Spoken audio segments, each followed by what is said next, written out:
नमस्कार विद्यार्थियों। Saraswati career point के डिजिटल प्लेटफॉर्म पर मैं रामस्वरूप खोकर आप सभी लोगों का हार्दिक स्वागत करता हूं। साथियों, आज हम चर्चा करने वाले हैं भारतीय राष्ट्रीय आंदोलन के एक प्रमुख नेता वीडी सावरकर के बारे में। यह वो शख्सियत है जिसके बारे में नाम सुनते ही भारत का बुद्धिजीवी वर्ग दो भागों में बंट जाता है। एक ऐसा वर्ग जो इन्हें माफी वीर के तौर पर देखता है और एक ऐसा वर्ग जो इन्हें स्वतंत्रता के वीरों के वीर के तौर पर मानकर चलता है। हम प्रयास करेंगे सावरकर की एक समालोचनात्मक तरीके से इसको पढ़ने की। ये जो वीडियो है आपके लिए कहाँ कहाँ उपयोगी रहने वाला है? First grade first paper, first grade second paper history. इसके अलावा जहां पर आपको भारतीय राष्ट्रीय आंदोलन के प्रमुख नेता या भारतीय राष्ट्रीय आंदोलन की प्रमुख घटनाएं अगर कहीं पर टॉपिक दिखता है तो ये आपके लिए वहां पर उपयोगी होने वाला है। इसके अलावा अगर मैं आपसे बात करूं तो आप भारत के एक बुद्धिजीवी नागरिक हैं। भारत के कुछ क्रांतिकारियों के बारे में, भारत के कुछ गौरवमय इतिहास के बारे में अगर आप जानने के थोड़े बहुत इच्छुक हैं तो भी ये वीडियो आपके लिए फायदेमंद रहने वाला है। जैसा कि मेरी खुद की पढ़ने और पढ़ाने की एक रणनीति रही है कि हम किसी भी चीज को पढ़ने से पहले हम उसको दो चार पार्ट जितने भी उचित उसका वर्गीकरण हो सके, क्लासिफिकेशन हो सके, उतना उसका वर्गीकरण करें और उसके बाद में हम उसको आगे पढ़ने का प्रयास करें। तो कुछ चित्र जो हमारे लिए उपयोगी सिद्ध हो सकते हैं मैंने उनका भी संकलन किया है और कुछ ऐसी चीजें जहां जहां से हमें आगे एक एक चीजें पढ़ लेनी चाहिए। आइए बात करते हैं। देखिए, सावरकर को हम पढ़ने के लिए इसका एक उचित वर्गीकरण करते हैं। समझिए कैसे। सबसे पहले हम बात करेंगे वीडी सावरकर के जीवन परिचय को लेकर। जीवन परिचय के बारे में बात करने के बाद में अपन बात करेंगे इनके जीवन की प्रारंभिक घटनाएं। उसके बाद में अपन बात करेंगे इनका विदेश में क्या क्या योगदान रहता है, कैसे कैसे ये 1906 में विदेश जाते हैं, 1910 में इनको वापस लाया जाता है। उसके बाद में अपन बात करेंगे इनकी काले पानी की सजा, लगभग 10 वर्ष और 9 माह तक ये काले पानी की सजा काटते हैं। उसके बाद में अपन बात करेंगे सावरकर के साहित्य से रिलेटेड दो चीजें जो सावरकर के बारे में हमें ज्यादा कंट्रोवर्शियल लगती है। पहला, एक सावरकर का हिंदुत्व, हिंदू राष्ट्र का जो विचार है उसके बारे में, और दूसरा वीडी सावरकर की गाय को लेकर क्या कुछ मंशा रही है उसके बारे में। तो ये सब चीजें हम इस तरीके से करने वाले हैं। सावरकर का एक कथन बड़ा फेमस है कि महान लक्ष्य के लिए किए गए त्याग कभी व्यर्थ नहीं जाते। तो फिर ऐसे कौन कौन सी घटनाएं घटित होती है कि जिनकी वजह से वीडी सावरकर संदेह के घेरे में, आलोचना के घेरे में, या एक तरीके से कई जैसे गांधीवादी विचारधारा के जो लोग हैं वो सावरकर पर तीखी और तल्ख टिप्पणी करते हैं। तो हम एक एक चीजें पढ़ने का प्रयास करेंगे, समझेंगे। परीक्षा उपयोगी चीजें भी मैं लगभग यहाँ से आपकी कवर करने का प्रयास करूंगा। तो शुरुआत करते हैं हम जीवन परिचय से। इनका जीवन परिचय कैसे कैसे क्या रहता है देखिए। साथियों, भारत का एक राज्य है जिस राज्य का नाम है महाराष्ट्र, और इस महाराष्ट्र में एक जिला पड़ता है जिस जिले का नाम है नासिक, और नासिक नामक जिले में एक प्रांत पड़ता है और उस प्रांत का नाम है भागुर। इस भागुर नामक प्रांत में एक ब्राह्मण परिवार रहता था और वो जो ब्राह्मण था वो चित्पावन ब्राह्मण थे। अब बात आ गई है चित्पावन ब्राह्मणों की, थोड़ा सा जान लीजिए। चित्पावन ब्राह्मणों की हमें जो जानकारी है वो सह्याद्री खंड से मिलती है। उसमें लिखा मिलता है कि ये लोग मध्य एशिया के इलाके से आए थे। यहाँ पर एक कहानी भी देखने को मिलती है कि ब्राह्मण कुल के एक देवता हुए परशुराम। जब क्षत्रियों द्वारा ब्राह्मणों का संहार किया गया तो इन ब्राह्मणों की जो लाशें हैं वो समुद्र तट के किनारे अस्त व्यस्त अवस्था में पड़ी थी। तो परशुराम ने जो अंतिम संस्कार के नीति नियम थे उनको पलटते हुए इनको पुनर्जीवन दिया, इनको चिता से उठाकर पावन या पवित्र किया। इस वजह से ये चित्पावन कहलाए। ध्यान रखना, इन चित्पावन ब्राह्मणों का महाराष्ट्र की राजनीति में एक बड़ा योगदान है। शिवाजी के समय ये ज्यादा उतने चर्चा का विषय नहीं रहे, लेकिन उसके बाद की अगर अपन बात करें तो साहू जी महाराज के समय इनका खतरनाक तरीके से वर्चस्व हो गया था। साहू जी महाराज ने एक चित्पावन ब्राह्मण थे जिनका नाम था बालाजी विश्वनाथ। बालाजी विश्वनाथ को इन्होंने अपना पेशवा बना दिया था। तो आप देख सकते हैं कि इन चित्पावन ब्राह्मणों का, हालांकि एक दौर ऐसा रहा था कि महाराष्ट्र के जो वहां के जो लोकल ब्राह्मण थे उन्होंने इन चित्पावन ब्राह्मणों को बराबरी का दर्जा नहीं दिया था। ये जो चित्पावन ब्राह्मण है, इस चित्पावन ब्राह्मण परिवार का मुखिया है जिसका नाम है दामोदर, और इस दामोदर की जो पत्नी है, इस दामोदर की पत्नी का नाम है राधाबाई। इसी राधाबाई के गर्भ से 3 लड़के पैदा होते हैं। सबसे बड़ा जो लड़का पैदा होता है उसका नाम रहता है गणेश।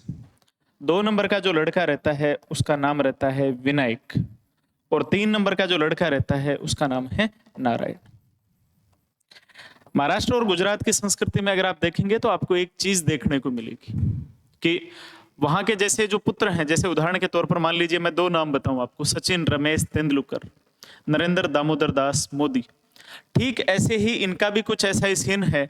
गणेश पिता का नाम है दामोदर और सावरकर, और ऐसे ही करके विनायक दामोदर सावरकर, और एक आता है नारायण दामोदर सावरकर। अब देखिए, हमें जिस व्यक्ति के बारे में चर्चा करनी है वो है विनायक दामोदर सावरकर, और विनायक दामोदर सावरकर का जन्म होता है 28 मई 1883 को। अब हमारे लिए जो बेसिक सी बातें हैं वो बन चुकी है। आज हमारी जो चर्चा का विषय रहने वाले हैं वो है विनायक दामोदर सावरकर। इनका जन्म हुआ 28 मई 1883 को। पिता का नाम था दामोदर, माँ का नाम था राधाबाई। चित्पावन ब्राह्मण थे। महाराष्ट्र के भागुर नामक प्रांत में इनका जन्म होता है, जो नासिक के अंतर्गत आता है और नासिक महाराष्ट्र में पड़ता है। हमने 2 बार चित्पावन ब्राह्मणों के बारे में भी जान लिया। अब देखिए, इससे आगे बढ़ते हैं कि जैसे ही विनायक दामोदर सावरकर का जन्म हुआ, कुछ दिनों बाद में बताया जाता है कि इनके मदर फादर दोनों की डेथ हो गई थी, और बचपन से ही ये जो सावरकर है, ये सावरकर अपने बड़े भाई गणेश दामोदर सावरकर, ध्यान रहे गणेश दामोदर सावरकर को बाबा राव की संज्ञा भी दी जाती है। इस बाबा राव की देखरेख में ये विनायक दामोदर सावरकर का पालन पोषण होता है। ये बड़े होते हैं। थोड़े दिनों बाद में ये अपने ननिहाल की ओर चले जाते हैं और इनके मामा के घर ये रहते हैं। आगे अपन बात करते हैं इनकी शिक्षा के बारे में कि इनकी शिक्षा कैसे क्या होती है। देखिए साथियों, शिक्षा, विनायक दामोदर सावरकर की जो प्रारंभिक जो शिक्षा है या इनकी जो स्कूलिंग है, ये स्कूलिंग होती है शिवाजी स्कूल नासिक से। शिवाजी स्कूल नासिक से जब इनकी स्कूलिंग कंप्लीट होती है, इसी स्कूलिंग कंप्लीट होती है इनकी लगभग 1901-2 के आसपास। इससे पूर्व की अगर मैं आपसे बात करूं तो ये जो क्रांतिकारी विचारधारा है इनमें पहले से ही कूट कूट कर भरी हुई है। बात आती है वर्ष 1899 की। 1899 में इन दोनों भाइयों ने मिलकर एक संगठन बना लिया था, और उस संगठन का नाम था मित्र मेला, जिसमें गणेश दामोदर सावरकर शामिल है और साथ में इनका जो छोटा भाई है उसका नाम है विनायक दामोदर सावरकर। ये जो दोनों भाई है, दोनों भाइयों ने मिलकर एक गुप्त संगठन बना लिया जिसका नाम था मित्र मेला। 1901-2 में इनकी शिक्षा जो स्कूली शिक्षा है वो कंप्लीट होती है। इसी दौरान आगे चलकर क्या होता है साथियों, वर्ष 1901 में इनका विवाह का रिश्ता आता है। विवाह का रिश्ता इनके मामा के थ्रू आया, और इनका जो विवाह का रिश्ता है वो कोई छोटे मोटे परिवार से नहीं आया था। तात्कालिक समय में ठाणे, जिसको ठाणे भी बोला जाता है, उसमें जवाहर करके एक रियासत थी, उसके एक टैक्स ऑफिसर थे जिनका नाम था रामचंद्र चिपलूणकर। रामचंद्र चिपलूणकर की जो बेटी है यमुनाबाई, यमुनाबाई से इनके लिए विवाह का प्रस्ताव आता है। इस समय सावरकर की जो आर्थिक हालात थे, आर्थिक हालात कुछ ठीक नहीं थे। बताया जाता है कि सावरकर ने अपने होने वाले ससुर रामचंद्र चिपलूणकर के समक्ष दहेज की मांग रखी थी। मैं कहता हूं कि अगर ऐसा दहेज मांगना पड़े तो मांगना भी चाहिए। सावरकर ने अपने ससुर रामचंद्र चिपलूणकर से दहेज मांगा कि बेशक मैं आपकी बेटी से शादी कर लूंगा, लेकिन मेरी आगे की जो पढ़ाई है, आगे की पढ़ाई का भार आपको अर्थात पापा जी रामचंद्र चिपलूणकर को उठाना। उन्होंने कहा डन। रामचंद्र चिपलूणकर ने ये डन कहा ही नहीं, वरन इस काम को निभाया भी जब तक वो जिए, जब तक सावरकर की शिक्षा का प्रबंध रहा।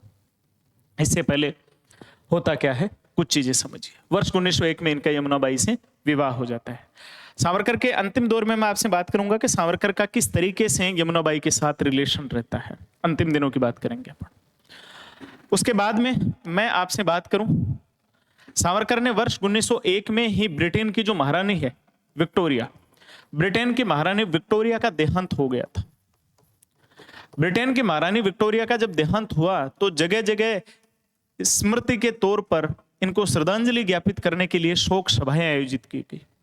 सावरकर वो शख्स थे जिन्होंने इन शोक सभाओं का बढ़ चढ़कर विरोध किया। फिर आगे बात करते हैं। बात आती है वर्ष 1902 की। वर्ष 1902 में महारानी विक्टोरिया के बाद में एक नए ब्रिटेन के राजा बनते हैं जिनका नाम है एडवर्ड सप्तम। और जब एडवर्ड सप्तम का राज्याभिषेक हुआ तो एडवर्ड सप्तम के राज्याभिषेक की सावरकर ने बहुत कटु शब्दों में आलोचना की। सावरकर ने इस एडवर्ड सप्तम के राज्याभिषेक को कहा कि यह गुलामी का उत्सव है, यह कोई ब्रिटेन के प्रिंस का या ब्रिटेन के कोई राजा की ताजपोशी नहीं है, ये गुलामी का उत्सव है। इसको कहा कि ये देशभक्त जो लोग हैं उनकी जाति के प्रति एक तरीके से उनकी बेइज्जती है, उनका विरोध है। इन्होंने कहा कि ये राजभक्ति का प्रदर्शन है। कुल मिलाकर अगर मैं संक्षेप में समझाऊं आपको तो इन्होंने सावरकर ने जो है एडवर्ड सप्तम के राज्याभिषेक का बढ़ चढ़कर विरोध किया। सावरकर का ये जो नेचर था, ये नेचर ही सब लोगों से इनको अलग लेकर जा रहा था। अगर मैं आपसे बात करूं सावरकर के उपनामों की, तो सावरकर को किन किन नामों से जाना जाता है? देखिए, सावरकर को प्यार से या इनको सम्मान के तौर पर एक नाम दिया जाता है तात्याराव। ध्यान रखना, तात्या टोपे 1857 के क्रांति के एक प्रमुख क्रांतिकारी थे और इनको प्यार से बोला जाता था तात्याराव। इसके अलावा अपन बात करें, सावरकर को कहा जाता है वीर सावरकर। इनको कहते हैं वीर सावरकर।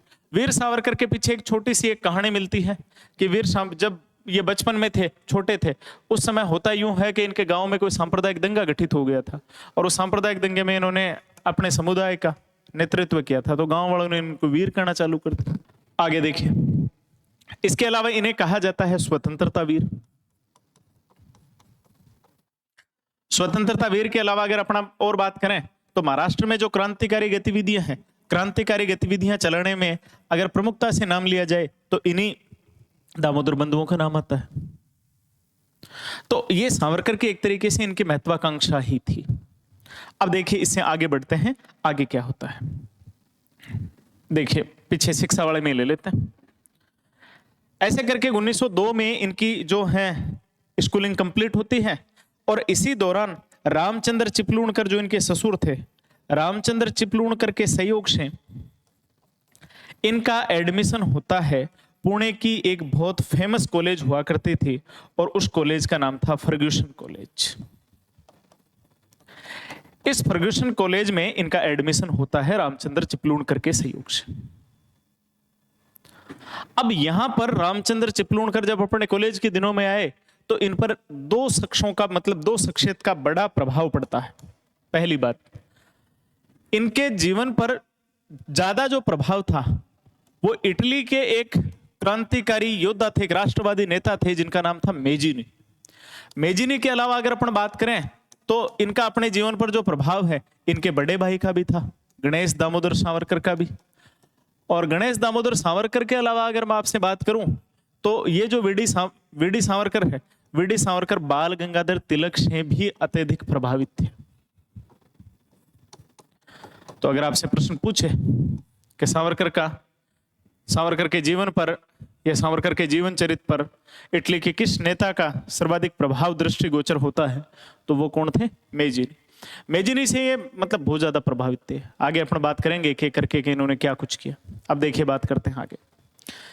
साथियों, वर्ष 1904 में इन्होंने अपने कॉलेज के दिनों में ही इन्होंने एक संगठन की स्थापना की और ये जो संगठन है, इस संगठन का इन्होंने नाम रखा अभिनव भारत। आपको जो फोटो में दिख रहा है ये वही संगठन है, अभिनव भारत। और इसी संगठन को एक दूसरा नाम और दिया जाता है, इसको कहते हैं यंग इंडिया। ये जो संगठन है, ये संगठन मेजिनी का एक संगठन हुआ करता था जिसका नाम था यंग इटली। अब देखो, मेजिनी के बारे में मैं आप लोगों को बारी बारी में बता रहा हूं कि मेजिनी कौन है। मेजिनी का एक सामान्य सा कथन बड़ा फेमस चलता है। मेजिनी का कहना होता था कि अगर आप राष्ट्र में क्रांति चाहते हो, अगर आप राष्ट्र का उत्थान चाहते हो, तो क्रांति का जो नेतृत्व है वो युवाओं के हाथों में दे दो। तो मेजिनी ने यंग इटली की स्थापना की थी और इस यंग इटली में इन्होंने जो नौजवान युवा थे उनको हद से ज्यादा जिम्मेदारियां दी थी। ठीक उसी तर्ज पर सावरकर ने वर्ष 1904 में एक संगठन स्थापित किया और उस संगठन का नाम दिया अभिनव भारत, या इसको क्या कहते हैं, यंग इंडिया। 1904 के बाद में जो वर्ष आता है वो आता है 1905। 1905 में एक घटना घटित होती है। 1905 में पूरे भारत भर में एक आंदोलन चल रहा है और उस आंदोलन का नाम है स्वदेशी आंदोलन। साथियों, ये वो आंदोलन था जिसमें विदेशी वस्तुओं का, विदेशी शिक्षा का, पाश्चात्य सभ्यता और संस्कृति का बहिष्कार किया जाना था। सावरकर भी इसमें पीछे नहीं रहे। इन लोगों ने पुणे स्थित फर्ग्यूसन कॉलेज में जो विदेशी वस्त्र थे, विदेशी वस्त्रों की होली जलाने का एक प्रोग्राम रखा। ये जो प्रोग्राम था, इसका नेतृत्व सावरकर खुद कर रहे थे। और आप मान के चलिए कि इस समय सावरकर के जो आदर्श थे, जिनको सावरकर अपना गुरु मान के चलते थे, जिनका नाम था बाल गंगाधर तिलक, बाल गंगाधर तिलक खुद फर्ग्यूसन कॉलेज में हाजिर होते, उपस्थित होते। और फर्ग्यूसन कॉलेज में जो विदेशी वस्त्रों का जलाने का जो प्रोग्राम रखा गया था, वो धूमधाम से मनाया इन लोगों ने। ब्रिटिश जो शिक्षा थी, अंग्रेजी शिक्षा थी, अंग्रेजी जो उत्पाद थे, उनका जोरदार तरीके से इन्होंने बहिष्कार किया। इनकी जो क्रांतिकारी गतिविधियां थी, इन क्रांतिकारी गतिविधियों को देखते हुए इनको फर्ग्यूसन कॉलेज पुणे से निष्कासित कर दिया जाता है, कॉलेज से बर्खास्त कर दिया जाता है। और जैसे ही इनको कॉलेज से बर्खास्त किया गया, कॉलेज से बर्खास्त करने के बाद में अब सावरकर क्या करे, ये बड़ी असमंजस की स्थिति खड़ी हो गई। तो सावरकर के सिर पर किसका हाथ था? बाल गंगाधर तिलक का। बाल गंगाधर तिलक ने यहां से एक अच्छा काम किया। बाल गंगाधर तिलक के मिलने वाले एक व्यक्ति थे जिनका नाम था श्यामजी कृष्ण वर्मा। और श्यामजी कृष्ण वर्मा ने वर्ष 1905 में लंदन में एक काम किया था। और लंदन में इन्होंने एक संगठन, एक भवन बनाया जिसका नाम रखा इंडिया हाउस। देखिए, ये श्यामजी कृष्ण वर्मा है और ये आपका इंडिया हाउस है, वर्ष 1905 में। इंडिया हाउस की स्थापना इस वजह से की गई थी कि भारत से जो लोग ब्रिटेन पढ़ने के लिए जाते हैं, उन लोगों को क्रांतिकारी शिक्षा दी जा सके, उनके रहने करने की व्यवस्थाएं की जा सके, उनको किसी प्रकार की कोई दिक्कत ना हो। और यहां पर ये श्यामजी कृष्ण वर्मा वगैरह जो लोग हैं, ये यहां पर अपनी जो क्रांतिकारी गतिविधियां थी उनके भी ट्रेनिंग वगैरह दिया करते थे। सब कुछ ठीक ठाक तरीके से चल रहा था कि इधर बाल गंगाधर तिलक की अनुशंसा पर और श्यामजी कृष्ण वर्मा द्वारा इनको एक छात्रवृत्ति प्रदान की जाती है। और वो जो छात्रवृत्ति थी वो छत्रपति शिवाजी के नाम पर चलती थी, शिवाजी छात्रवृत्ति। और शिवाजी छात्रवृत्ति प्राप्त करके वीडी सावरकर वर्ष 1906 में भारत से निकलते हैं ब्रिटेन के लिए। जिस जहाज में बैठकर पहुंचे थे उस जहाज का नाम था पर्शिया। इस पर्शिया नामक जहाज में बैठकर वर्ष 1906 में सावरकर पहुंचते हैं ब्रिटेन। और ब्रिटेन जाने के बाद में इनकी मुलाकात होती है श्यामजी कृष्ण वर्मा से। श्यामजी कृष्ण वर्मा और सावरकर की जो विचारधारा थी वो काफी हद तक तालमेल खाती थी। दोनों क्रांतिकारी विचारधारा के आदमी थे, सशस्त्र तरीके से या हथियारों सहित मतलब भारत को आजाद करवाना चाहते थे, ये दोनों की मंशा थी। अब होता क्या है कि ये पर्शिया जहाज से ये ब्रिटेन पहुंचे, ब्रिटेन पहुंचते ही यहां पर ये इंडिया हाउस में रुकते हैं। इंडिया हाउस में श्यामजी कृष्ण वर्मा ने एक सोसाइटी की स्थापना कर रखी और इन्होंने यहां पर एक सोसाइटी बना रखी है, Indian home rule society. Indian home rule society. और ये जो इंडियन होम रूल सोसाइटी है, इस इंडियन होम रूल सोसाइटी के सदस्य बन जाते हैं सावरकर। सब कुछ ठीक ठाक चल रहा था। 1906 में इनका यहां कॉलेज में दाखिला हो जाता है, सारी चीजें ठीक ठीक सेट हो जाती हैं, इनके अच्छी बॉन्डिंग भी हो गई। बात बिगड़ती है इससे अगले साल।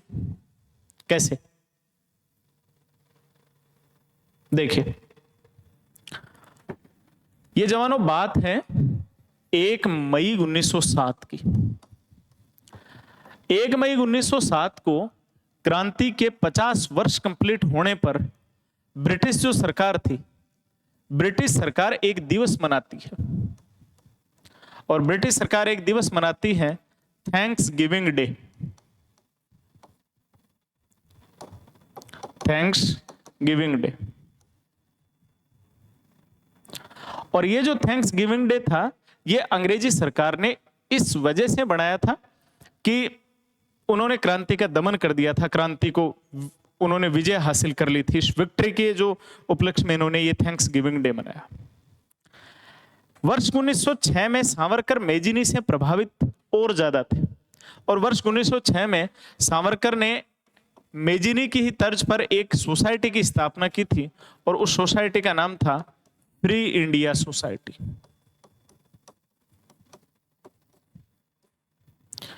ये जो फ्री इंडिया सोसाइटी है, इस फ्री इंडिया सोसाइटी के जो ओनर है सावरकर को ये बात ठीक नहीं लगी और वीडी सावरकर ने 10 मई 1857 को क्रांति के ठीक 50 वर्ष होने पर इन्होंने यहां पर एक जयंती मनाई।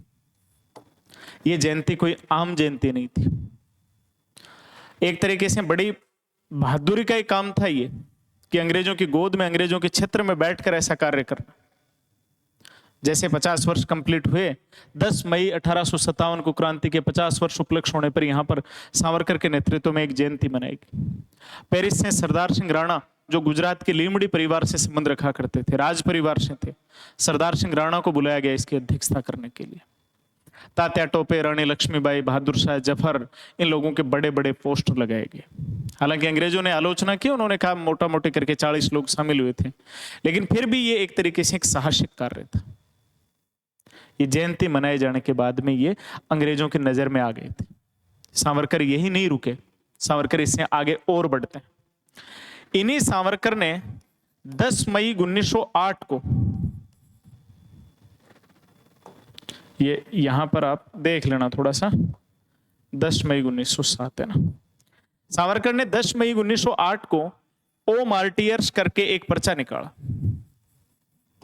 ओ मार्टियर्स, अगर आप सीधे तरीके से समझो तो इन्होंने जो पर्चा निकाला उसका नाम रखा ए शहीदो। और ओ मार्टियर्स करके जो पर्चा निकाला, इस पर्चे के माध्यम से इन्होंने जो क्रांति थी उस क्रांति के खूनी खेल को इसमें लिखा। इस पर्चे की धमक यही ब्रिटेन तक नहीं रही, इस पर्चे की जो बातें हैं वो भारत तक पहुंचती है। मदन मोहन मालवीय ने संयुक्त प्रांत के एक जेडब्ल्यू होस करके एक अंग्रेज अधिकारी थे, उनको पत्र लिखा और पत्र लिखकर उनको चेताया कि ऐसे इस तरीके के अगर पर्चे आएंगे तो माहौल कुछ ठीक नहीं रहेगा। सावरकर कहां के मानने वाले थे? सावरकर ने इनकी दुखती रग पर एक और हाथ रखा और सावरकर ने वर्ष 1909 में एक किताब लिखी। वो जो किताब लिखी वो भारत की बहुत चर्चित किताब है। किताब का नाम है the first war of Indian independence.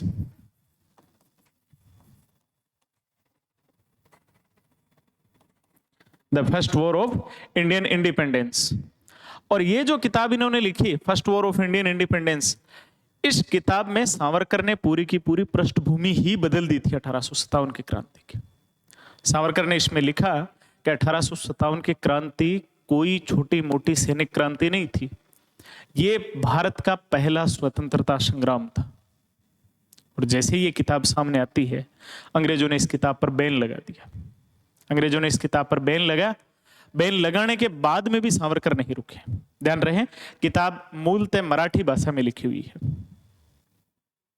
तो फिर तो यहां से Pickwick papers, Scott's papers, quick jet boat, ऐसी करके जो किताबें थी उनके कवर लगाए गए और कवर लगाकर गुप्त तरीके से इन किताबों को भारत भेजा गया। अब तक के ये जो मैं तीनों काम मैंने आपके सामने लिख रखे हैं, इन कामों से सावरकर पूर्णतः अंग्रेजों की नजर में चढ़ चुके हैं। इसी दौरान एक ऐसी घटना घटित हो जाती है जिसने सारे के सारे सिस्टम को हिला दिया था। कैसे, समझिए।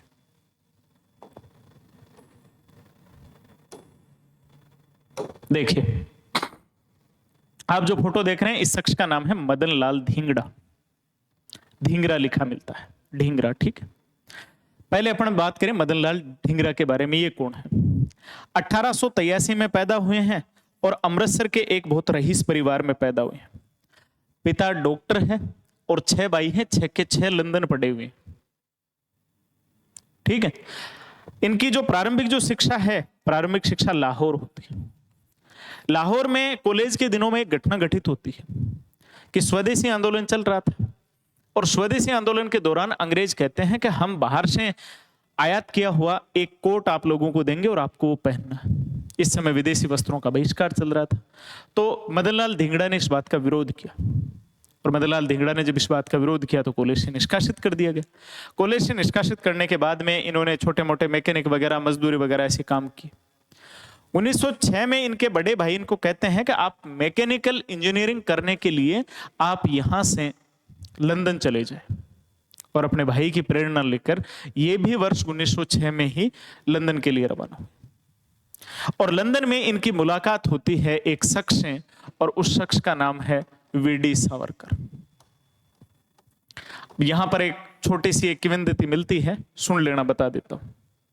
बताया जाता है कि ये लोग एक कैफे में बैठे थे, मदनलाल धिंगड़ा। सडनली सावरकर का आगमन होता और सावरकर उस जगह पर बैठ के जो जगह अंग्रेजों के लिए रिजर्व थी, जब सावरकर वहां बैठे तो उस कैफे वाले ने विरोध किया। पास में जो लोग बैठे थे उन्होंने विरोध किया, तो सावरकर ने अंग्रेजों से मतलब बहस करना चालू कर दिया। मदनलाल धिंगड़ा ने एक भारतीय होने के नाते इनको जाकर कहा, बोला आप साइड में आ जाइए। सावरकर ने इनको दो टूक जवाब दिया कि ये अंग्रेजों को खुद की सोच बदलनी होगी, मैं नहीं बदलूंगा। मदनलाल धिंगड़ा पर इनका प्रभाव पड़ता है, और इसी वीडी सावरकर की प्रेरणा से ये मदनलाल धिंगड़ा इंडिया हाउस से जुड़ जाते हैं।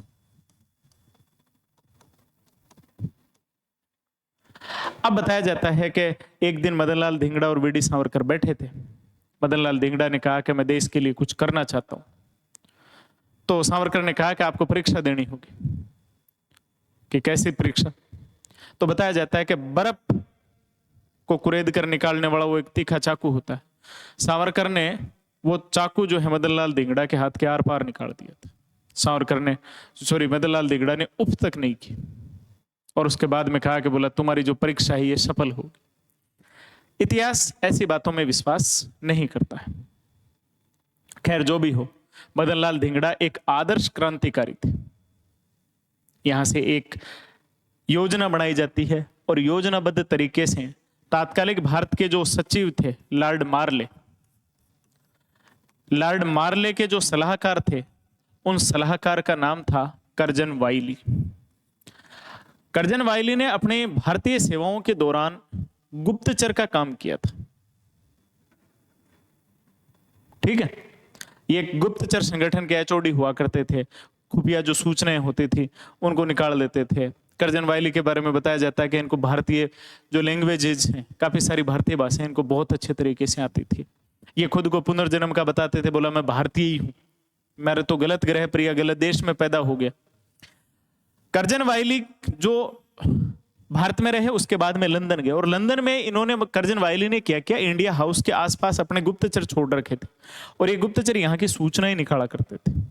जब ये यहाँ की सूचनाएं निकालने लगे तो कर्जन वाइली वीडी सावरकर की नजर में थे।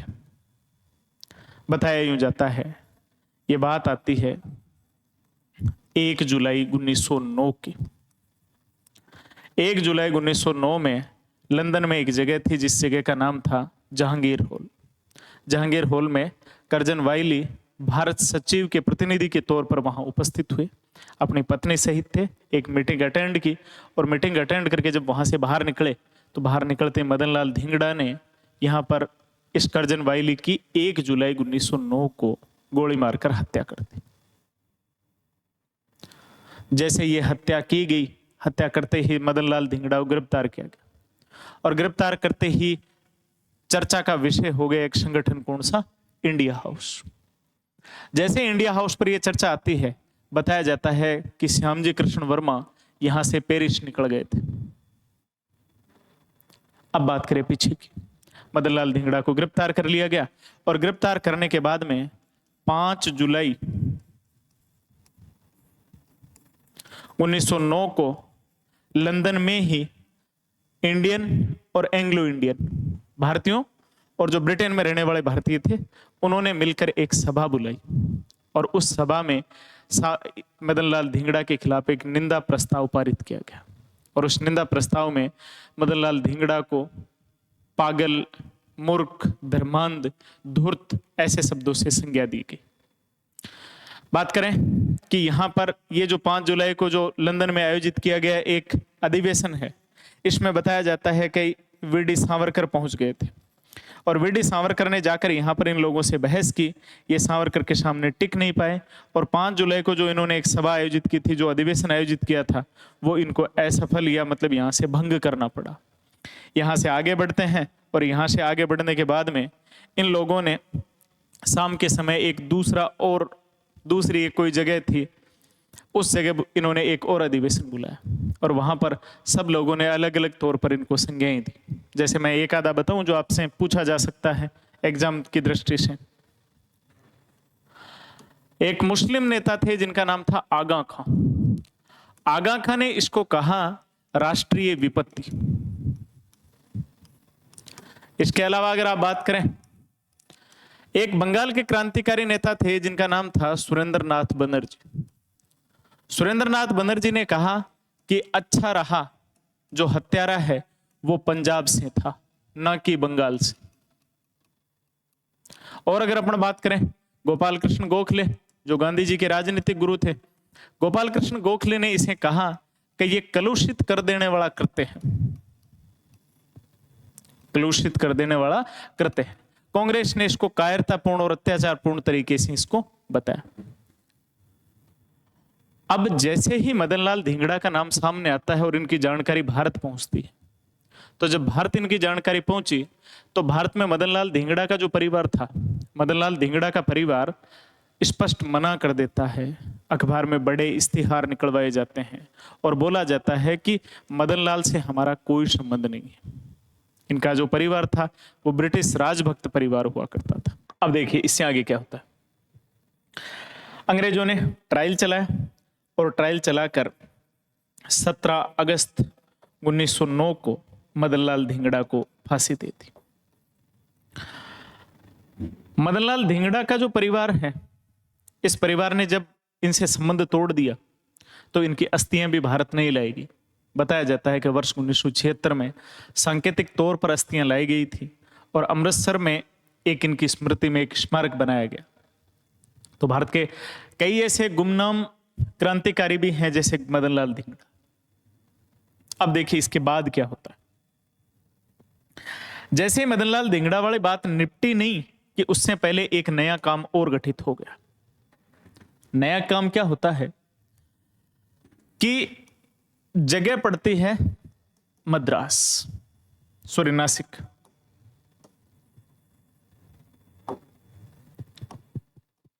नासिक, इस नासिक में एक डिस्ट्रिक्ट मजिस्ट्रेट है जिसका नाम है जैक्सन। घटना कैसे घटित होती है समझिए। 1909 में अंग्रेजों ने एक पार्लियामेंट सुधार एक्ट पारित किया था, भारत शासन अधिनियम 1909, और उसमें सांप्रदायिक निर्वाचन प्रणाली की बात सामने आई थी। सांप्रदायिक निर्वाचन प्रणाली के तहत इस प्रणाली के विरोध में नासिक में गणेश दामोदर सावरकर ने क्रांतिकारी गतिविधियों के माध्यम से इसका विरोध करना चालू किया। और जैसे ही इसका विरोध चालू हुआ, विरोध चालू होते ही बताया जाता है कि यहां से गणेश दामोदर सावरकर को पकड़ा जाता है और जैक्सन के सामने इसको उपस्थित किया जाता है। और जैक्सन ने गणेश दामोदर सावरकर पर राजद्रोह का आरोप लगाया। और जैसे ही गणेश दामोदर सावरकर पर यह आरोप लगाया गया तो इसी गणेश दामोदर और विनायक दामोदर सावरकर का एक चेला था जिसका नाम था अनंत लक्ष्मण कनहरे। यह अनंत लक्ष्मण कनहरे इस बात को सहन नहीं कर पाता है कि मेरे जो गुरुजी हैं, मेरे गुरुजी पर ऐसे कैसे आरोप लगाया जा सकता है। यहां से फिर एक योजना बनती। बताया यूं जाता है कि फरवरी 1909 में विनायक दामोदर सावरकर ने ब्रिटेन से कुछ बंदूकें भेजी थी, ब्राउनिंग पिस्टल्स, और उन्हीं पिस्टल में से एक पिस्टल को यूज करते हैं अनंत लक्ष्मण कनहरे। अनंत लक्ष्मण कनहरे की उम्र है मात्र 17 वर्ष, और 17 वर्ष की अवस्था में अनंत लक्ष्मण कनहरे और इनके जो साथी हैं, इन सभी साथियों ने मिलकर 21 दिसंबर 1909 को जैक्सन की गोली मारकर हत्या कर दी जाती है।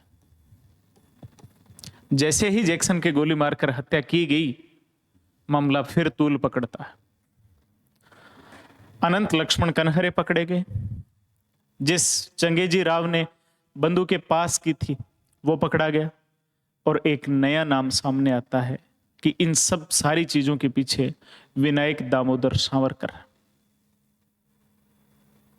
विनायक दामोदर सावरकर का जैसे ही नाम सामने आया, पहले गणेश दामोदर सावरकर को पहले पकड़ा जा चुका है,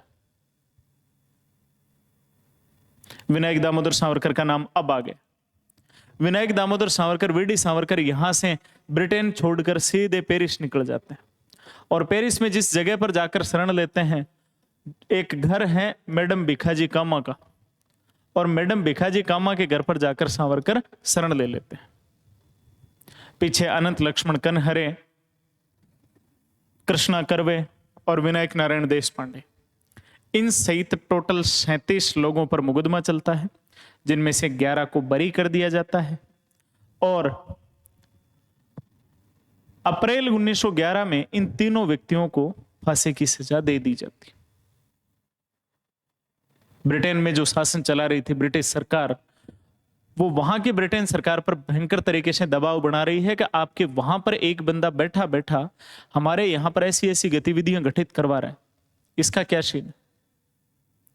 तो ब्रिटेन जो सरकार है वो सावरकर को रेड लिस्ट में डाल देती है, और यहां से एक नई घटना घटित होती है। देखिए,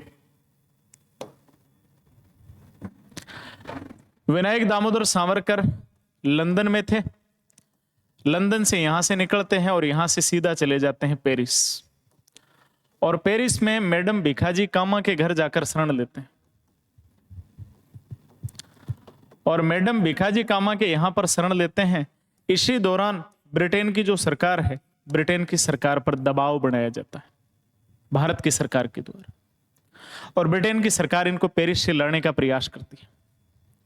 अब सावरकर को पेरिस से कैसे लाया जाए, इसके पीछे 2-3 चीजें सामने आती है। कैसी कैसी समझिए। कुछ लोग यूं बताते हैं कि सावरकर के कई जो निजी मित्र थे उनके नाम पर तार भेजे गए, और तार भेजकर सावरकर को बुला लिया गया और सावरकर आ गए। मनोहर मालगांवकर एक व्यक्ति है, उन्होंने कहा कि ऐसा नहीं हुआ था। सावरकर मार्गरेट नाम की एक महिला थी, उससे प्यार करते थे, अंग्रेज महिला थी, और उस अंग्रेज महिला के प्यार में पड़कर सावरकर लंदन आए थे। जैसे ये लंदन पहुंचे, लंदन पहुंचते ही इनको यहां से गिरफ्तार कर लिया गया। इससे पहले कि आप एक चीज और जान लीजिए, सावरकर को पेरिस से लंदन भेजा जाए कि नहीं भेजा जाए, ब्रिटेन को सुपुर्द किया जाए कि नहीं किया जाए, इसके लिए अंतर्राष्ट्रीय न्यायालय में एक मामला चलता है। अंतर्राष्ट्रीय न्यायालय में एक मामला चलता है, और ये जो मामला चला, इस मामले में सावरकर की ओर से कार्ल मार्क्स के पोते थे जिनका नाम था जॉन लिंगेट। जॉन लिंगेट ने मुकदमे को लड़ा था। लास्ट में फैसला ब्रिटेन के पक्ष में आता है, और फ्रांस की सरकार ना चाहते हुए भी सावरकर को अंग्रेजों को अर्थात ब्रिटेन को सुपुर्द करती है, और जैसे ही सावरकर को ब्रिटेन के लिए रवाना किया गया, यहां से सावरकर को गिरफ्तार कर लिया गया, और सावरकर को गिरफ्तार करके भारत के लिए रवाना कर दिया गया। सावरकर को भारत जिस जहाज में भेजा जा रहा था, उस जहाज का नाम था SS मौर्य। राजस्थान की राजनीति में ये जो मौर्य शब्द है, ये मौर्य शब्द बड़ा फेमस है। चूरू जिले से इस शब्द का विशेष कनेक्शन रहा है। विधानसभा चुनाव में एक तारानगर विधानसभा क्षेत्र था, वहां पर इसका विशेष संबंध रहा, और लोकसभा चुनाव में अभी फिर चूरू जो संसदीय क्षेत्र था, वहां पर फिर इस मौर्य को, चूरू के एक स्थानीय नेता है जिनको मौर्य किंग भी कहा जाता है, तो चलता रहता है। खैर, अपने लिए वो मौर्य नहीं है, अपने लिए जहाज का नाम है SS मौर्य। इस SS मौर्य नामक जहाज में बिठाकर सावरकर को भारत के लिए रवाना किया गया। ये जहाज आगे बढ़ता है, और आगे बढ़ने के बाद में फ्रांस में एक बंदरगाह आता है, और उस बंदरगाह का नाम है मार्शेलीज बंदरगाह। इस मार्शेलीज बंदरगाह के बारे में 2-3 एक बातें देखने को मिलती। कई लोग कहते हैं कि पहले से अनाउंस हो रखा था कि जहाज कुछ समय के लिए कोई टेक्निकल सपोर्ट के लिए यहां पर रुकेगा। कई लोग यूं बताते हैं कि जहाज में कोई ना कोई मिस्टेक हो गई थी। खैर, जो भी हो, सावरकर यहां पर अपने वाले मामले को आगे बढ़ाने का प्रयास करता है। बताया जाता है कि सावरकर ने उस दिन गाउन पहन रखा था। पहले क्या होता था कि इन जहाजों में कैदियों को जहां पर शौचालय करवाने के लिए, शौच करवाने के लिए लेकर जाते थे, जिन शौचालयों में, उनमें ग्लास लगे होते थे, कांच लगे होते थे, जिनसे यूं चेक किया जा सके कि देखे कैदी अंदर बैठा है कि नहीं बैठा। तो सावरकर ने गाउन पहन रखा था। सावरकर बहुत दुबले पतले शरीर के थे। तो सावरकर ने, बताया जाता है कि उस कांच पर अपना गाउन डाला और वहां से कोई एक होल था, एक छेद था, उस छेद के माध्यम से निकल गए। जैसे सावरकर बाहर निकले, बाहर निकलते ही पुलिस को पता चला, पुलिस वालों ने गोलियां चलाई, लेकिन सावरकर तैरकर तट की ओर बढ़ गए।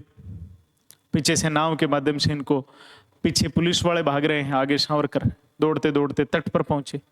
तट पर पहुंचे तो पुलिस वाले पीछे से चिल्ला रहे हैं, चोर चोर चोर। सावरकर एक पुलिस वाले के पास जाते हैं, जाकर कहते हैं कि मुझे राजकीय शरणागत के तौर पर आप मुझे मजिस्ट्रेट के पास ले चलो। बताया जाता है कि सावरकर इस समय लगभग नग्न अवस्था में थे। वो जो पुलिस वाला था उसने सावरकर की कोई हेल्प नहीं की और सावरकर को यहाँ से ब्रिटेन की पुलिस पकड़ती है और पकड़कर कर्नल ईडन के नेतृत्व में एक विशेष सुरक्षा के तहत एक SS शास्त्री करके एक जहाज था, और ये शास्त्री नामक जो जहाज था, इस जहाज से सावरकर को वापस भारत के लिए रवाना किया जाता है। ये जो घटना है सावरकर के भागने वाली, मार्शलीज बंदरगाह वाली, ये घटना जवानों अपनी आती है 8 जुलाई 1910 को। सावरकर को बंबई लाया जाता है और बंबई लाने के बाद में बंबई में एक न्यायाधीश थे जिनका नाम था जॉर्डन। जॉर्डन नामक न्यायाधीश ने इनका मुकदमा सुना और मुकदमा सुनने के बाद में सावरकर पर 2 आरोप सिद्ध किए जाते हैं। पहला, एक सावरकर का मामला या सावरकर का नाम सामने आता है नासिक षड्यंत्र केस में, और दूसरा सावरकर का जो मामला आता है वो आता है ब्रिटिश राज अर्थात ब्रिटेन के राजा के खिलाफ साजिश रचने में। और दोनों मामलों में सावरकर को, नासिक वाले मामले में 25 वर्ष की और राजा के विरुद्ध षड्यंत्र रचने वाले मामले में 25 वर्ष की, ऐसे कुल मिलाकर 50 वर्ष की काला पानी की सजा सुनाते हैं। काला पानी की सजा क्या है? मेरी पूरी मनसा है, पूरा विचार है कि मैं एक वीडियो पूरा काला पानी पर बनाऊं। अंडमान में एक जेल है जिस जेल का नाम है सेल्यूलर जेल, और इस सेल्यूलर जेल में जो भी मतलब कैदी यहां पर जाते थे उनके साथ बहुत भयंकर बर्बरतापूर्ण अत्याचारपूर्ण तरीके से इनके साथ व्यवहार किया जाता था। तो सावरकर को यहां से 50 वर्ष 2 आजीवन कारावास की सजा सुनाकर सावरकर को काला पानी के लिए भेजने की तैयारी कर लेते हैं। अब यहां से एक चीज और समझिए, जब सावरकर को काला पानी के लिए रवाना किया जाने था, उसी समय सावरकर एक किताब पढ़ते हैं, अंडमान का सरकारी इतिवृत्त, और इस किताब से सावरकर की रूह कांप उठती है कि यार ये मामला गड़बड़। आजीवन कारावास की सजा के बारे में मैं भगत सिंह की एक किताब को अगर आप लोगों के सामने कोट करूं तो भगत सिंह की तो नहीं है, वो अंडमान में एक कैदी रहे हैं जिनका नाम है लाला सरमन दास। उनकी किताब है, मैं नाम भूल रहा हूं। उस किताब को पढ़ने के बाद में भगत सिंह ने कहा था कि मैं आज फांसी की कोठरी में बैठा हुआ अपने पाठकों को साधिकार अधिकार सहित ये बात कह सकता हूं कि मौत से कई गुना ज्यादा बदतर है आजीवन कारावास की सजा। खैर जो भी हो, सावरकर को यहां से रवाना किया जाता है और एक जहाज में बिठाया जाता है। उस जहाज का नाम था महाराजा। महाराजा नामक जहाज में बिठाकर 4 जुलाई 1911 को सावरकर को अंडमान स्थित सेल्यूलर जेल में भेज दिया जाता है। तात्कालिक समय में सेल्यूलर जेल का जो जेलर था, उस जेलर का नाम था डेविड बारी।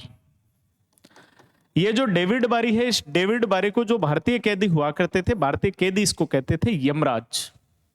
यम भारत में मृत्यु का एक देवता है।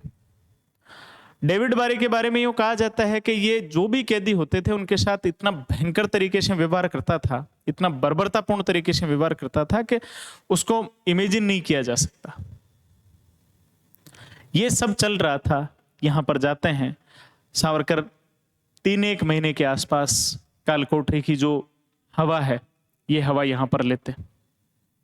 सावरकर का अगर मैं सही तरीके से देखूं तो सावरकर काला पानी की सजा के बाद में एक तरीके से कम्युनल एंगल ढूंढने लग गए थे। सांप्रदायिक सोच बढ़ने लग गई थी। कैसे? सावरकर ने सावरकर समग्र में लिखा है कि जेल में जैसे जाते थे तो जो सिख और मुस्लिम जो कैदी होते थे उनको दाढ़ी और पगड़ी रखने का अधिकार होता था, जबकि जो ब्राह्मण जाते थे उनकी जनेऊ उतरवा दी जाती थी। खैर, जो भी रहा हो, डेविड बारी के निर्देशन में यहां पर रहते हैं और यहां से सावरकर थोड़े दिनों तक अंग्रेजों की मार झेल पाते हैं और उसके बाद में सावरकर ने अपने अधिकारों का उपयोग करते हुए ब्रिटेन के जो भी अधिकारी थे उनके समक्ष अपनी दया याचिकाएं लिखना जारी कर दिया था। सावरकर ने जेल में रहते हुए 6 बार दया याचिकाएं लिखी। इनकी पहली जो याचिका है गिरफ्तारी के कुछ दिन बाद ही, जुलाई 1911 के बाद सितंबर 1911 में ही इन्होंने दे दी थी। इसके अलावा 1913, 14, 1917, 1920 में महात्मा गांधी ने सावरकर के छोटे भाई जो थे नारायण सावरकर के कहने पर इन्होंने यंग इंडिया में सावरकर ब्रदर्स करके एक लेख छापा था। सावरकर की जो अंतिम दया याचिका थी, अंतिम दया याचिका वर्ष 1921 में अंग्रेजों के सामने जाती है। अंग्रेजों ने इसको स्वीकार किया और स्वीकार करने के बाद में लगभग 10 साल और 9 महीने के बाद में सावरकर को एक दूसरी जेल में बाहर लाया गया और वो जेल थी रत्नागिरी जेल। सावरकर को जब रत्नागिरी जेल में लाया गया, इस समय सावरकर को छुड़वाने के लिए एक बड़ा कैंपेन चला और ये जो कैंपेन था, इस कैंपेन में मुख्य जो आगे आने वाले जो व्यक्ति थे उनका नाम था जमना दास मेहता। जमना दास मेहता के नेतृत्व में सावरकर की रिहाई, सावरकर को अभी तक गिरफ्तार क्यों किया गया, ऐसे करके काफी पर्चे निकाले गए। ब्रिटिश हुकूमत पर जब दबाव पड़ा तो ब्रिटिश हुकूमत ने वर्ष 1924 में तात्कालिक समय के जो बंबई के जो गवर्नर थे जिनका नाम था जॉर्ज लॉयड और इनके साथ एक और जेल अधीक्षक गए थे जिनका नाम था मूरे। ये जाते हैं 1924 में सावरकर से बात होती है और 2 शर्तों के साथ सावरकर को बाहर किया जाता है। 2 शर्तें कौन सी थी समझना। पहली एक शर्त कि सावरकर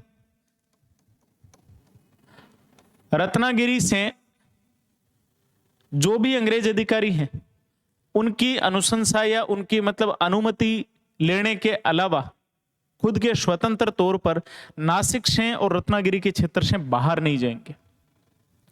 दूसरी बात, 5 वर्ष तक किसी भी प्रकार के सार्वजनिक और निजी कार्य में भाग नहीं ले सकेंगे। 5 वर्ष कंप्लीट होने के बाद में हम अर्थात ब्रिटिश हुकूमत है वो इस पर पुनर्विचार करेगी कि हम सावरकर को स्वतंत्र करें कि नहीं करें। इन शर्तों के साथ सावरकर को बाहर किया जाता है। सावरकर की जो पूरी शर्तें वर्ष 1937 में हटाई जाती है। 1937 में जब सावरकर की शर्तें हटाई गई तो 1937 से लेकर 1943 तक सावरकर एक संगठन के अध्यक्ष के रूप में कार्य करते हैं और एक धार्मिक संगठन था जिसका नाम था हिंदू महासभा। हिंदू महासभा का पहला अधिवेशन अहमदाबाद में हुआ था 1937 में सावरकर के नेतृत्व। इस समय सावरकर ने स्पष्ट कर दिया था कि अब यहां से हमारी जो राजनीति रहेगी वो राजनीति पूर्णतया हिंदुत्व के आधार पर रहेगी। भारत छोड़ो आंदोलन हुआ। भारत छोड़ो आंदोलन में सावरकर ने गांधी जी का विरोध किया। फिर पहले विश्व युद्ध में सावरकर ने हिटलर, मुसोलिनी वगैरह इन लोगों का समर्थन किया। जब भारत आजाद हुआ तो भारत की आजादी के समय सावरकर ने जो द्विराष्ट्र की थ्योरी थी उसमें हिंदू राष्ट्र का राग अलापने का काम किया। ये सब कुछ चलता रहा। इसी दौरान 15 अगस्त 1947 को भारत आजाद होता है। भारत आजाद होने के बाद में कुछ महीनों बाद में 23 जनवरी 1948 को भारत का पहला आतंकवादी नाथूराम गोडसे गांधी जी की दिल्ली के बिड़ला हाउस में गोली मारकर हत्या कर देता है। और यहां से एक रिपोर्ट सामने आती है जिसने सावरकर के सारे किए कराए पर पानी फेर दिया था। सावरकर जब कालापानी की सजा काट कर आए थे तो कालापानी की सजा काट कर आने के बाद में सावरकर का जो पद है, जो इज्जत है, वो बहुत ज्यादा बढ़ गई थी। जब गांधी जी की हत्या के आरोपियों को पकड़ना चालू किया गया तो उसमें वीडी सावरकर का नाम भी सामने आया। लेकिन अफसोस कि सबूतों के अभाव में सावरकर को बाहर करना पड़ा। जब सावरकर को बाहर किया गया तो सावरकर ने कहा कि ये पहली बार नहीं हुआ, ये नियति की भूल है, इससे पहले भी मैं कई बार फांसी के फंदे को अपने गले तक लगाकर वापस आया। सब कुछ चलता रहा। आजादी के बाद में सावरकर की कोई ज्यादा विशेष वैल्यू बची नहीं। बात आती है वर्ष 1963 की। 1963 में सावरकर की जो पत्नी है यमुनाबाई, यमुनाबाई का फोटो है शायद इसमें मेरे हिसाब से, ये रहा यमुनाबाई। 1963 में यमुनाबाई का जब निधन होता है तो सावरकर को बोला, यमुनाबाई ने अपनी अंतिम इच्छा प्रकट की कि मैं सावरकर से मिलना चाहती हूँ, लेकिन सावरकर इससे मिले नहीं। उसके बाद की अगर अपन बात करें तो सावरकर ने कहा कि यमुनाबाई को सीधा जो इलेक्ट्रिक सभागृह, जो दाग वगैरह अपने वाली भाषा में कहे तो वो देते हैं, तो फिर उनको इलेक्ट्रिक तरीके से इनको जलाया गया था। ये सब चलता रहा। इसके बाद में बात आती है फरवरी 1966 की। फरवरी 1966 में सावरकर, कई जगह 1 फरवरी लिखा मिलता है, कई जगह 3 फरवरी लिखा मिलता है। वीडी सावरकर ने 3 फरवरी 1966 से खाना पीना बंद कर दिया और इसी दौरान सावरकर ने एक पर्चा, एक लेख भी लिखा था, आत्महत्या नहीं आत्मअर्पण। आत्महत्या नहीं आत्मअर्पण। और ऐसा करते सावरकर ने जब खाना पीना बंद किया तो आगे चलकर 26 फरवरी 1966 को सावरकर की बंबई में रहते मृत्यु हो जाती है। तात्कालिक समय के जितने भी बड़े नेता, भारत के प्रधानमंत्री इंदिरा गांधी हों, जाकिर हुसैन हों, सर्वपल्ली राधाकृष्णन हों, सबने सावरकर को श्रद्धांजलि ज्ञापित की। अच्छे उद्धरण के साथ इनकी विदाई होती है। ये सावरकर का ये जो फोटो है ये रत्नागिरी जेल का है। इसके अलावा अगर अपन बात करें तो ये सावरकर का अंतिम फोटो है। इनको जब वहां से बाहर निकाला जा रहा है, इनकी डेथ के समय, हॉस्पिटल के समय का ये फोटो, अंतिम फोटो है सावरकर का। तो साथियों, ये ऐसे करके सावरकर के बारे में हमने कुछ जो इनके जीवनचर्या की जो बातें थी, उन घटनाओं के बारे में हमने जानने का प्रयास किया। अब हम बात करेंगे सावरकर के साहित्य को लेकर कि सावरकर का साहित्य क्या कुछ कहता है। देखिए, समझिए साहित्य, समझिए साहित्य में सावरकर ने कौन कौन सा साहित्य लिखा है। सावरकर की एक रचना आती है और वो रचना है हिंदुत्व। दूसरी रचना आती है हिंदू पद पातशाही। तीसरी इनकी रचना आती है हिंदू राष्ट्र दर्शन। ऊपर की जो दोनों रचनाएं हैं, ये दोनों रचनाएं सावरकर ने मराठा शीर्षक से लिखी थी और इन दोनों रचनाओं को सावरकर ने रत्नागिरी जेल में रहते लिखा था। इसके बाद में सावरकर की एक किताब जो हमने पहले देख ली है, the first war of Indian independence, ये जो किताब है, ये किताब सावरकर की एक चर्चित किताब रही है। आजादी तक इस किताब पर बैन रहा। मैंने बताया आपको कि कैसे paper week papers, peak week paper sorry, इसके अलावा Scott's paper, quiz board paper, ऐसे करके इन किताबों का पोस्टर लगाकर इस किताब को यहाँ पर निकाला गया था। इसके अलावा अपन और बात करें, सावरकर की एक किताब आती है, एक इनकी आत्मकथा आती है, उपन्यास है इनका काला पानी, और काला पानी के अलावा एक इनकी आत्मकथा आती है मेरा आजीवन कारावास। मेरा आजीवन कारावास, ये जो मेरा आजीवन कारावास है, ये सावरकर ने जेल में रहते लिखा था। उसके बाद की अपन और बातें करें, सावरकर ने एक किताब लिखी थी जिस किताब का, जैसे इनकी जो रचनाएं हैं उनको मतलब वाइल्ड फ्लावर, जंगली फूलों की संज्ञा दी जाती है। कमला, गोमांतर, सप्तऋषि, विरहोच्छ्वास, ऐसे करके इनकी और भी रचनाएं अपने को देखने को मिलती है।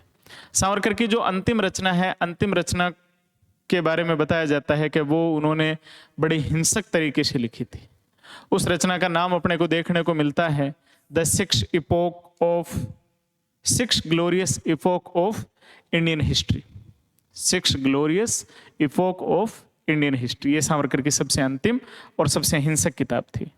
इसके अलावा सावरकर का कोई ज्यादा विशेष मतलब इतना देखने को नहीं मिलता। एक चीज जरूर आप ध्यान रख लेना, महाराष्ट्र या मराठी जो कविताएं हैं उनमें एक छंद मिलता है वैनायक छंद, वो वैनायक छंद इन्होंने ही जारी करवाया था। अब देखिए दो चीजें और बच जाती है सावरकर के बारे में कि सावरकर का हिंदुत्व क्या कहता है, समझिए। सावरकर की किताब का नाम भी हिंदुत्व है और इस हिंदुत्व में सावरकर से पूछा गया कि भाई हिंदू कौन है, तो सावरकर ने कहा कि सिंधु भूमि से लेकर हिमालय भूमि और विशाल महासागर अर्थात हिंद महासागर, इनके बीच का जो भूभाग है यही हिंदू। मैं सरल शब्दों में समझूं तो ऐसा व्यक्ति जिसकी पितृभूमि, मातृभूमि और पुण्य भूमि तीनों इसी भौगोलिक क्षेत्र में हो तो वो हिंदू है। अब मातृभूमि और पितृभूमि तो हो सकती है लेकिन पुण्य भूमि नहीं हो सकती, क्योंकि पुण्य भूमि तो भाई जैसे अभी इस्लाम का मान ले, इस्लाम की जो पुण्य भूमि हो तो मक्का मदीना। दूसरा अपन फिर बात करें, सावरकर का सपना था कि भारत की जो राजभाषा है वो हिंदी रहे, भारत का जो राजधर्म है या भारत एक हिंदू राष्ट्र बने। इसके अलावा भारत की जो लिपि है वो लिपि देवनागरी रहे। खैर, भारत एक धर्मनिरपेक्ष राष्ट्र है जो संविधान नामक एक बहुत महत्वपूर्ण डॉक्यूमेंट के जरिए चलता है और भारत के संविधान का चरित्र धर्मनिरपेक्ष राष्ट्र के तौर पर देखा जाता है। वहां पर ऐसी कल्पना करना मेरे हिसाब से एक मजाक है।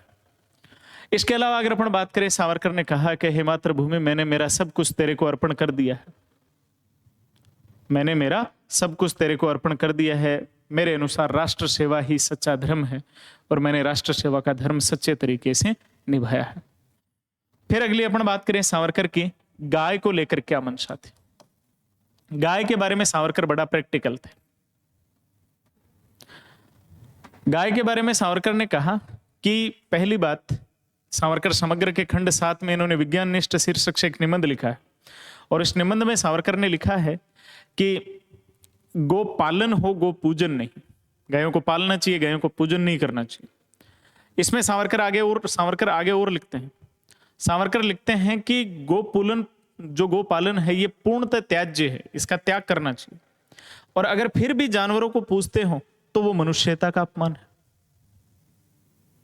सावरकर ने कहा कि गाय तो, अच्छा हाँ, एक कथन और है सावरकर का। सावरकर ने कहा कि गाय मनुष्य के लिए है, ना कि मनुष्य गाय के लिए।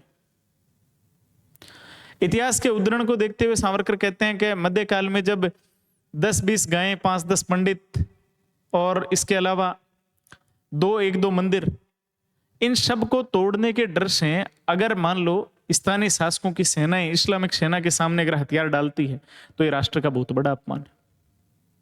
सावरकर यही नहीं रुकते हैं। सावरकर ने कहा कि गाय का ही पूजन क्यों हो या गो हत्या पर ही हमें पाप क्यों लगे, भैंस या कुत्ते या गधे की हत्या पर पाप क्यों नहीं लगता। सावरकर ने तो यहां तक कहा है कि आज तक किसी ने गधा गीता नहीं लिखकर गधा पूजन संप्रदाय क्यों नहीं निकाला। कुल मिलाकर ऑल ओवर तरीके से अगर अपन देखें तो सावरकर एक तरीके से इस गाय वाले मामले में थोड़ा प्रैक्टिकल थे। इन द एंड लास्ट में एक बार मैं कंक्लूजन के तौर पर आपको और चीजें समझा देता हूं। आइए रिवीजन के तौर पर अपन देख लेते हैं एक बार कि हमें क्या कुछ सावरकर के बारे में जानना चाहिए। देखिए, पहली बात, महाराष्ट्र का नासिक का भागुर, चित्पावन ब्राह्मण दामोदर राधाबाई के घर मई 1883 में जन्म होता है। बचपन में माता पिता का साया उड़ जाता है। बड़े भाई गणेश दामोदर सावरकर ने पालन पोषण किया। इसके अलावा गणेश दामोदर सावरकर और बाल गंगाधर तिलक से प्रभावित थे। अंतर्राष्ट्रीय स्तर में मेजिनी से पूरा प्रभावित थे। इसके अलावा अगर अपन बात करें, 1899 में मित्र मेला नामक संगठन की स्थापना की। 1901 में इनका यमुनाबाई के साथ विवाह होता है। 1901 में विक्टोरिया की शोक सभाओं का विरोध करते हैं। 1902 में एडवर्ड सप्तम के राज्याभिषेक को गुलामी का उत्सव बताते हैं। वर्ष 1904 में अभिनव भारत यंग इंडिया नामक एक संगठन की स्थापना करते हैं और ये जो संगठन था ये मेजिनी के यंग इटली से प्रभावित था। 1905 के पुणे के फर्ग्यूसन कॉलेज में स्वदेशी विदेशी वस्त्रों की होली जलाते हैं, स्वदेशी अपनाने का नारा देते हैं। ये भारत के संभवतः पहले ऐसे व्यक्ति बताए जाते हैं जिन्होंने विदेशी वस्त्रों की होली जलाई, जिनको कॉलेज से बहिष्कृत किया गया। ये क्रांतिकारी गतिविधियां होने के कारण फर्ग्यूसन कॉलेज से इनको निष्कासित किया जाता है। बाल गंगाधर तिलक की अनुशंसा पर श्यामजी कृष्ण वर्मा वर्ष 1906 में इन्हें शिवाजी छात्रवृत्ति देकर पर्शिया नामक जहाज से लंदन बुलाते हैं। वहाँ इंडिया हाउस में ठहरते हैं। इंडिया हाउस में रहकर इंडियन होम रूल सोसाइटी के सदस्य बनते हैं। मेजिनी से ही प्रेरित होकर 1906 में लंदन में फ्री इंडिया सोसाइटी की स्थापना होती है। 1 मई 1907 को ब्रिटेन की सरकार थैंक्स गिविंग डे मनाती है। उसके विरोध में 10 मई 1957 को क्रांति की जयंती मनाते हैं। सरदार सिंह राणा आते हैं। 10 मई 1908 को इन्होंने ओ मार्टियर्स, ए शहीदों, ए हुतात्माओं करके एक लेख लिखा। वर्ष 1909 में इन्होंने the first war of Indian independence में 1857 की क्रांति को भारत का पहला स्वतंत्रता संग्राम बताया। 1909 में ही मदन लाल धिंगड़ा ने करजन वाइली की हत्या की 1 जुलाई 1909 को। वर्ष 1909 में ही नासिक षड्यंत्र केस में अनंत लक्ष्मण कनहरे ने नासिक के डिस्ट्रिक्ट मजिस्ट्रेट जैक्सन की गोली मारकर हत्या कर दी थी। वर्ष 1910 में ये पेरिस चले गए थे।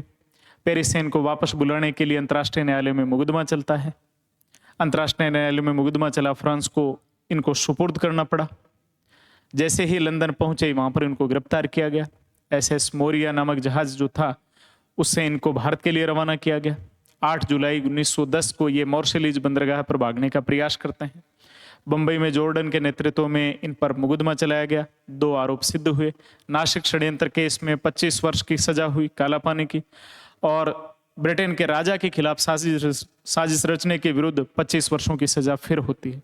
कुल 50 वर्षों की सजा काला पानी की, या अगर अपन कहें तो 2 आजीवन कारावास की सजा पाकर महाराजा नामक जहाज से इनको 4 जुलाई 1911 को अंडमान स्थित सेल्यूलर जेल में काला पानी की सजा के लिए भेजा जाता है।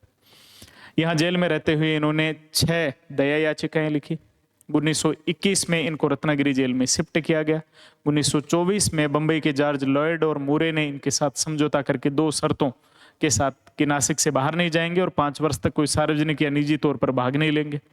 1937 में इनकी पूरी जो रेस्ट्रिक्शंस थी, बाध्यताएं थी, उनको हटाया जाता है।